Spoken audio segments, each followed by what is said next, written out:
and you resist sound logic, real money making, money preservation insights.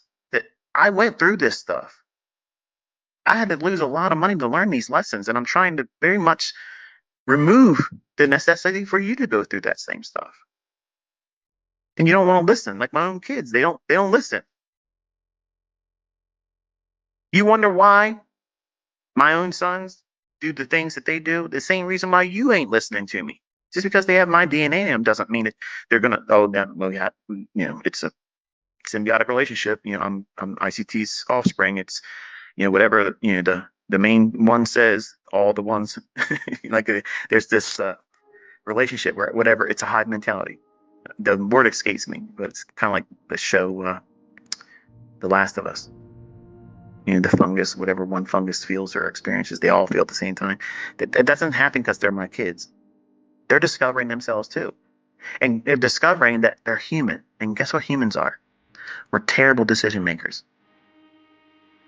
That's a skill set that has to be honed and beaten into us. As the scripture says, iron sharpens iron. Meaning, it's not going to be easy. If iron had feelings and nerve endings, it probably would be wincing when you rub it against another piece of iron. When you take that raw piece of metal and you want to forge it into a blade, what do you have to do to it? You have to harm it. You have to do damage to it.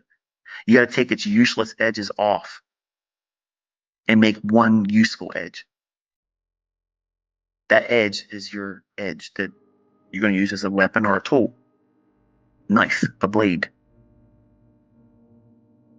But many of you want to go out to the market and you do all this work in preparation, and you have this high-tech 50 caliber sniper rifle in your hands, and you show up and you're right there. You're sitting there and you're waiting for it. You're looking through your scope. It's coming. It's coming. It's coming. And then all of a sudden the market starts to run. And what do? You reach for your fucking baseball bat and you chase it. What the hell is that? That's caveman mentality. That's not civilized. That's uncivilized. That's savagery.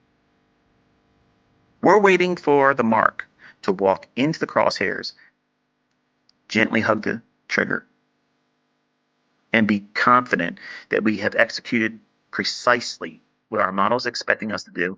We will not second guess it because we've done everything up to the point of engagement and entry. Our stop loss is there. We don't worry about it because we're comfortable with the risk. But if I'm honest, that means I can only really risk $75. Right. Exactly. That's why you're trading with a fucking micro. Okay? That's why you're doing that. It's not about how much you can make. It's about how much you can afford to lose and still stay in the game while you're learning.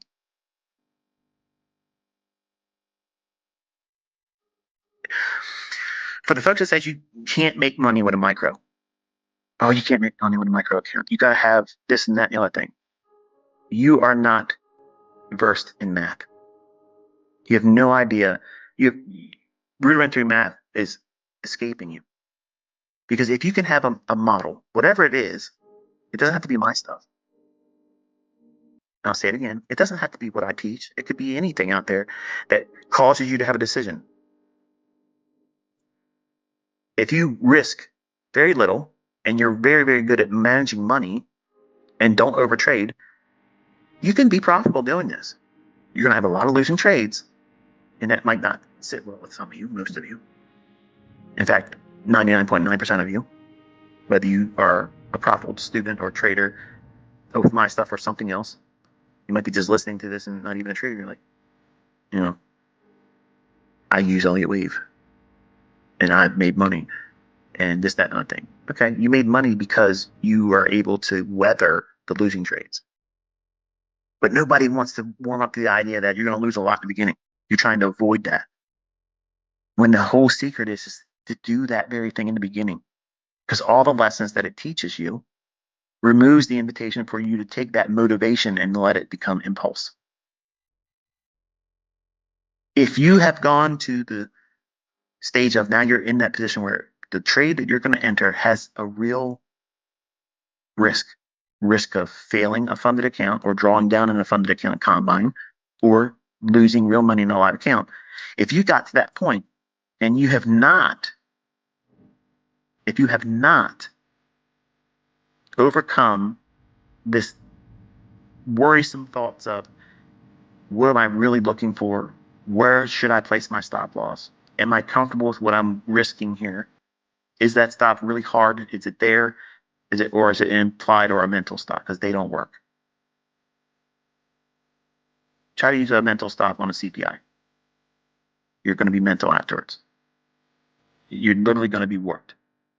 And a real stop loss doesn't work there either. So what does that teach you? Why do I even talk about CPI? If you're not going to trade ahead of CPI and ICT, why even talk about it? Or you get the guys that this is where the volatility is. Okay, show me trading before the CPI, getting it right. Crickets.